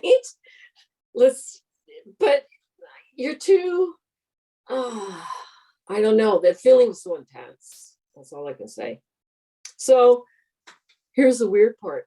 She's really good with directions. Like she could be a cab driver. We couldn't leave the base. It's one small area. I swear to God, it's only 10 miles or 5 miles on this little area base. We were caught in this travel loop. We couldn't get out. We passed the same bus stop at least 50 times. And she goes, there was only one way in, one way out. How hard could it be? So we were stuck there for 2 hours in limbo. And all of a sudden, we seen this road, which we had passed a million times, an exit. And she goes, that was weird. It was like a time loop or something. I'm like, she goes, look, I'm really good at directions, but this, how do we get out of here? It's like you couldn't get out. And that was the most weirdest, like a time loop, or we're just repeating the same thing. We couldn't get out. And it wasn't complicated. We passed the same things over and over again. And after 2 hours, I go, we're going to have to ask for help. Right. And then shortly after that, we got our way out. But the whole thing was weird. Like the underground stuff, it felt like, I know it sounds strange, like reptilians or something. Like it felt like something not too good was happening. A lot of rumors of that exact scenario going on out there. That underground, yeah. I think every national park in the United States has an underground military base. Every big one. Really? Yeah. I A mean, lot of missing it's people. crazy. Huh? A lot of missing people in those national parks. Yeah. And a Like, lot of questionable, who knows what under the ground. and I know that the owner of the castle, she was part of it. She was part of the agenda that's going on. Because the way she looked at us, like at the dinner table, it was like, I don't know, I can't explain it. It was like, and she knew what I was thinking. Like she knew. She might not have been local. She might have been off-world person. Yeah, and then back in the day, they didn't have cell phones, so I had to phone my husband. Right? He goes, "Well, let me know when you get there. Everything's okay." So we tried to leave the castle. She says, you're not allowed. And there's another couple there. Well, we got to get out too. Oh no, 7 o'clock. Everything's shut down. You're not allowed to go out. This couple. So, well, it's our honeymoon night. We're here to go for a romantic drive. She goes, you're not allowed. They go, why? She says, you're not allowed. Policy. Well, we want to go to the liquor store. Here's a bottle of wine. Oh, okay. So this place is like a hotel. You're spending a night in there or something? Yeah. It was a And then they wouldn't let you out? No. That's against the law. So I told my husband that. He says, That's kidnapping. You know, you can't do, you can't, that's against the law. Well, maybe in Canada you can do that. You can, you know. So I said, you're not, so she's standing there, the phone, right, is with on a wire. So I can't, the extension cord, I couldn't take the phone out and talk privately. So she's listening to everything I'm saying. She's right there at the desk. And I said, well, he says, why didn't you phone me early? I'll go, because we can't. He goes, what do you mean you can't? Oh, you're not allowed to leave the premises. He went, what? And she's looking at me, right? I go, just regulations, I said. And the gates were locked. You couldn't get out, even if you wanted to, unless you climbed the fence. And the whole thing was really off. It was like, and it wasn't meant to scare you. It's just the way it is, right? Her attitude, right? It's just the way it is. I go, my husband's like, what kind of bullshit's that? I go, you have to be here to believe it, right? Because he thought I was making it up, right? He goes, there's no such thing. I go, well, ask my sister when I get home, right? Like, well, that's weird. So, God, it was a very restless night. I couldn't wait to get the hell out of there. I was like, I just said we're lucky to be alive. That's all I could say. It was, and there were ghosts there too. It was like things would kind of move. How many people were there I'd in the say motel? about, there was 10 of us at the tour. But the hotel was made into a hotel, but in the early 1900s, the guy who made the castle was from Europe, and he imported pieces of mortar and bricks and stained glass from all the old churches and castles and he got it shipped over and made his own little castle. So you got bits of energy from, God knows, castles, churches, stained glass, all that energy from all these pieces of architecture. Yeah. Where was this located? Seattle, around, it's not Seattle, it's a little off Seattle, on a military base. Oh, I know where that is. Yeah. That seems like a horror movie or a science fiction movie or something. That does not seem, it doesn't seem real. That's bizarre. Like, and then when my sister wanted film for camera at the grocery store on the base, she goes, I ran out of film. I got to get film. So she goes in there. He says, you're only allowed one. She goes, well, I want like 3. I see them. You're not allowed. Was it? So this was on a base, an actual military base? Yeah. Maybe there's some kind of regulations with the base that you're not allowed out. Yeah, that's what I thought. But it was like I was saying, we couldn't leave because it was like a time loop. We couldn't get out. This small little base. Bases aren't really too big. It was enclosed and we couldn't get out. Like, Wow. We couldn't find the exit. And my sister said, how hard could it be? It's only a 5-minute road, right? And we were going the same. We went around and around. And it was like, oh, my husband's not going to believe this. It was like really weird, right? He thinks we're up to no good out in the nightclub having fun. I was like, hell no. We were held captive. Yeah. Wow. Yeah. Any more Sasquatch stories you want to share? We are going to get into that. You got some stuff written down too, but yeah, there was a good one. Lady, I went to a Sasquatch event, and I love talking to people who are more quiet because they have a really more interesting story to say, right? Oh, I guess I should shut up. No. I mean, I'm joking.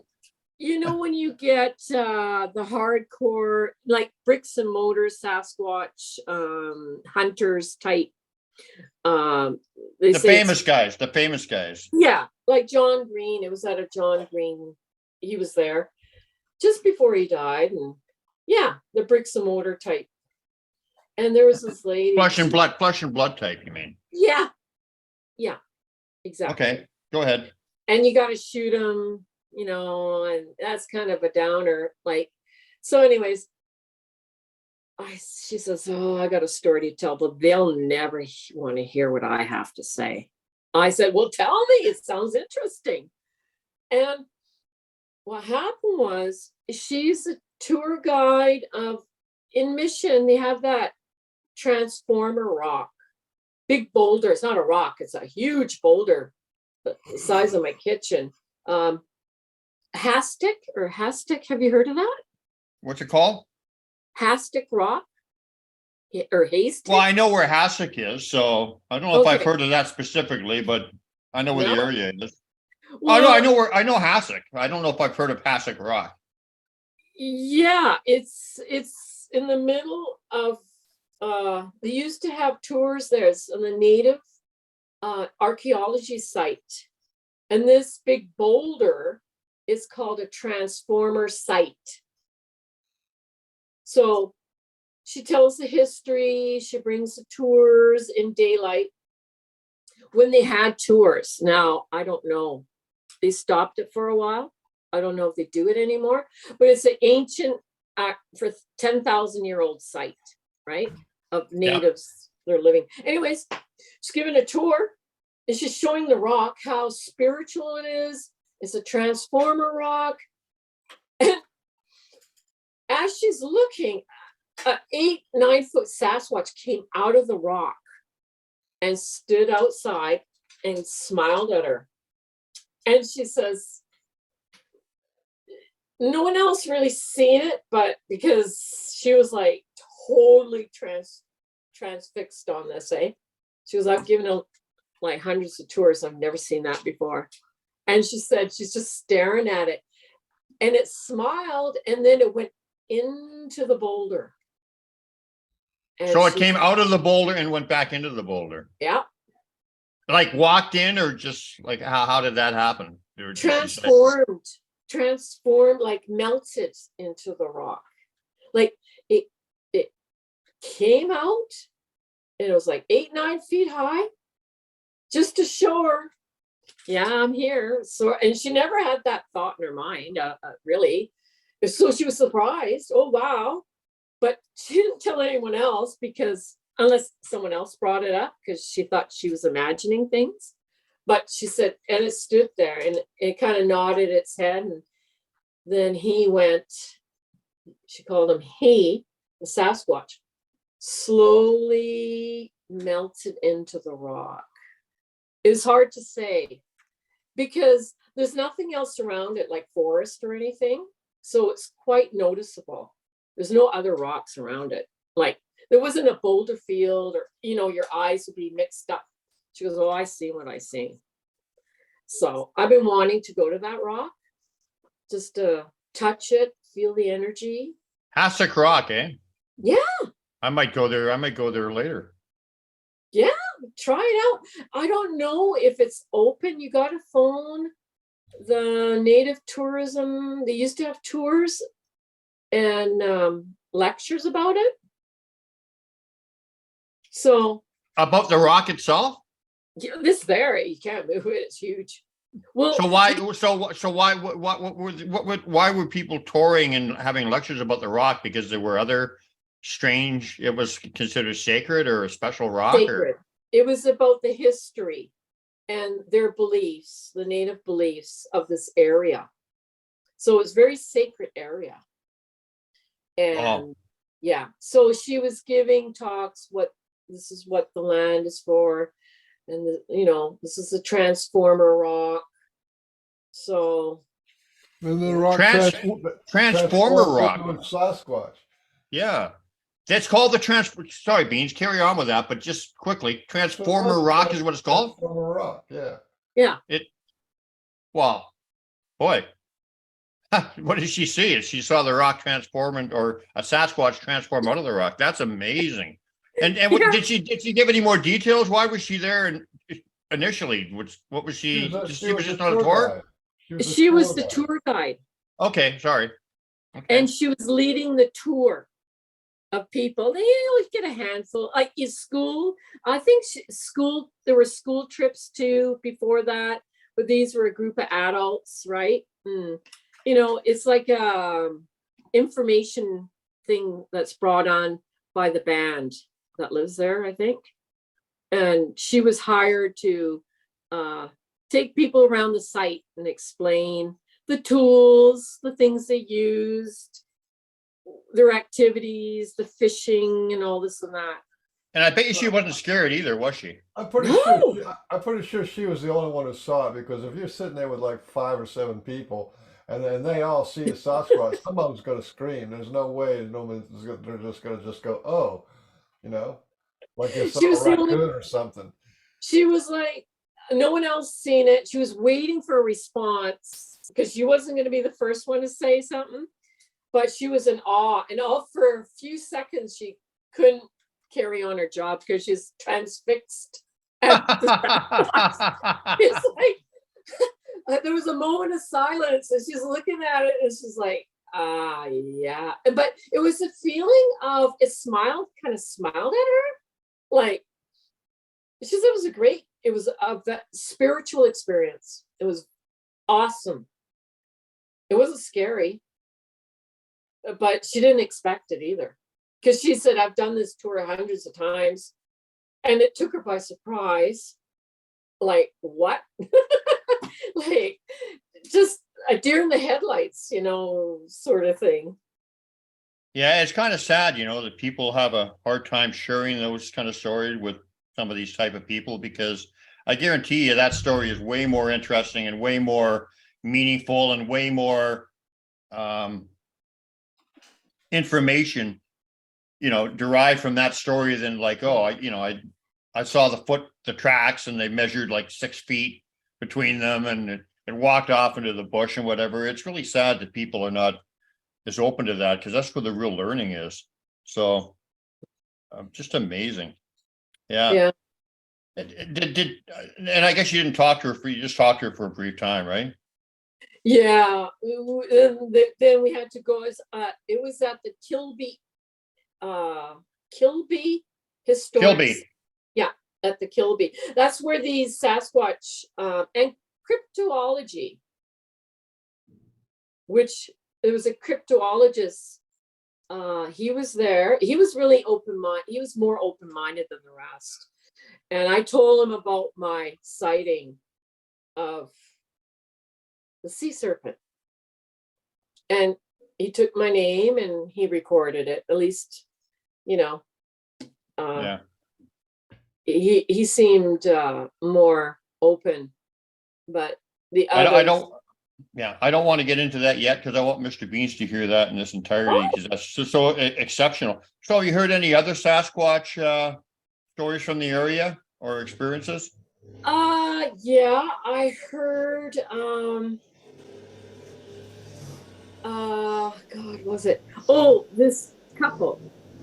They were down at Sasquatch Inn, and they had some kids in the car. And Yeah, that's a beautiful story. Oh my God. Yeah. You told me that at the crystal shop. Yeah, go ahead. I love this one. Oh yeah. So anyways, they're at the Sasquatch Inn, but they had the 2 kids, and they left the kids because we're gonna go have a few beers drinking in the inn, Sasquatch Inn.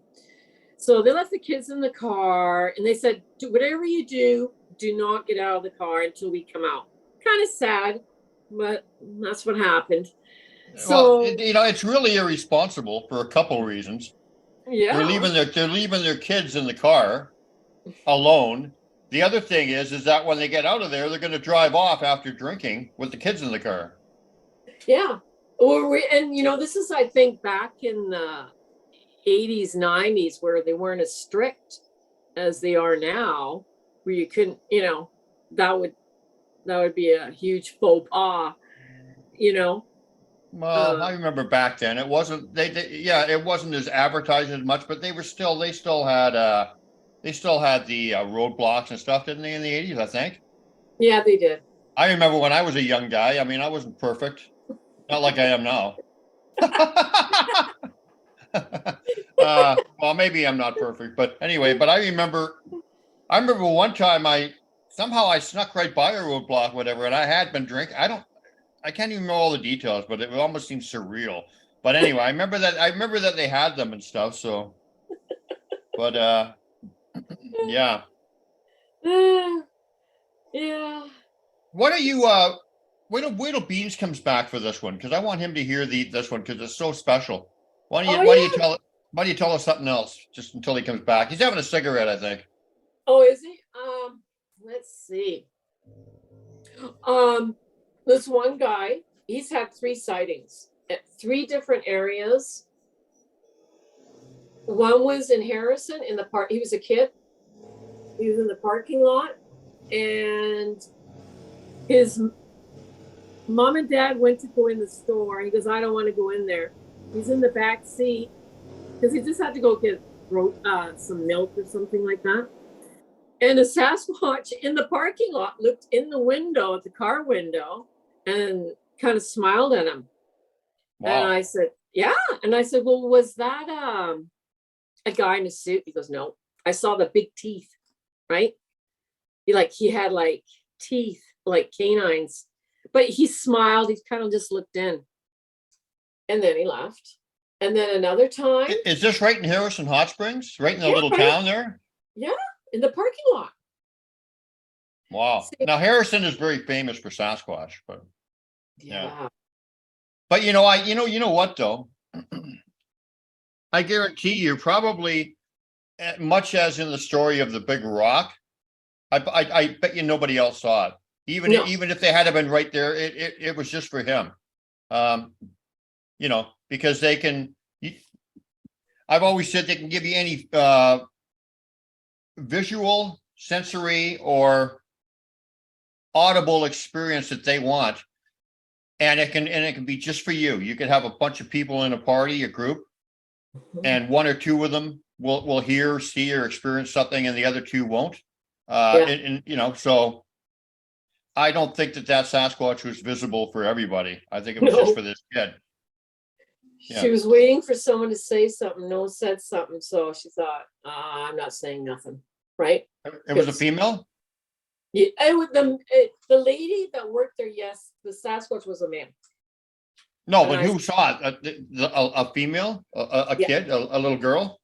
The tour guide, that got paid to take the tourist around the site. No, I'm not talking about the rock. I'm talking about the one that looked in the car. Oh, I don't know if it was a male or female Sasquatch, but there was a little boy that's seen it. And that's what I meant. A little boy, yeah. And as he became a teenager, he was walking. They moved to White Cliff. I don't know where that is, a Vancouver or North Van or something like that. White Cliff. He said he's walking his dogs in the forest, and there was a Sasquatch. Seen him, reddish hair, but he snarled at him. He didn't really like the dogs too much. The dogs were on hot pursuit, barking, and he kind of snarled. And he says, "Oh, I saw what I saw," because he snarled. He didn't like the dogs. Yeah. So this is the same kid. That's the second time he had a sighting. Yeah. Okay. And it was the third one. Oh, what was the third one? I can't remember the third. We had 3. I don't remember the third, because we're going on about 5 years ago, 6 years ago, when I heard the story. How extensive a conversation did you have with him? I came, at least at that time, an hour, 45 minutes. Did he feel there was any connection between him and them, or that they were watching him throughout his life, or anything like that? Did he just thought that he just had a random sightings? No, he said they were kind of like watching him throughout his life. Like he had a connection, like, because it was always when he was alone, right? And it was kind of like, yeah, I'm here sort of thing. And he wasn't scared. He just thought everyone could see them. Like, it was just part of, oh, well, yeah, it's out there. Why doesn't everybody know about it?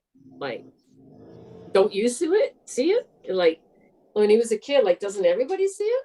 I've seen it a couple of times when he was a kid, and then when he was growing up, I was like, yeah, I'm here, sort of thing. And What was his attitude towards them? oh, he was okay, except for the one that snarled at him because of the dogs.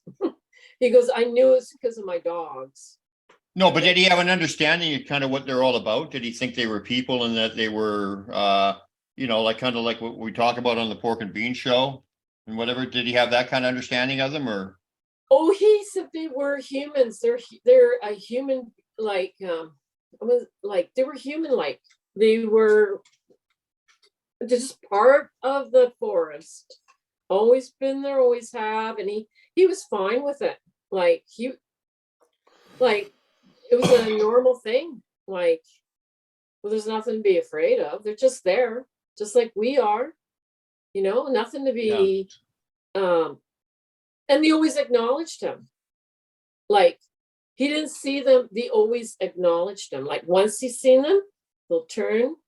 Either they smiled. That one time was a little snicker, right? And the other one I can't remember, but he told me it was 3. But yeah, he just thought a lot more people. He was surprised that not so many people seen him as much as he has. It was just such a normal thing, like nothing to be afraid of. Yeah. Yeah, that's cool. So hey, Mr. Beans, Hey, where you going? I thought somebody knocked on my door. Oh, someone's knocking at my door. Wouldn't it be funny if it was nobody, just a knock? It could be. Might be UPS. Thanks for edging. Oh yeah, no, I was gonna get it. Might be the neighbor lady or something. Beat me to it today. That's your door right there? Huh? That's your door right there? No, that door over there is my door to my bedroom. Oh, okay.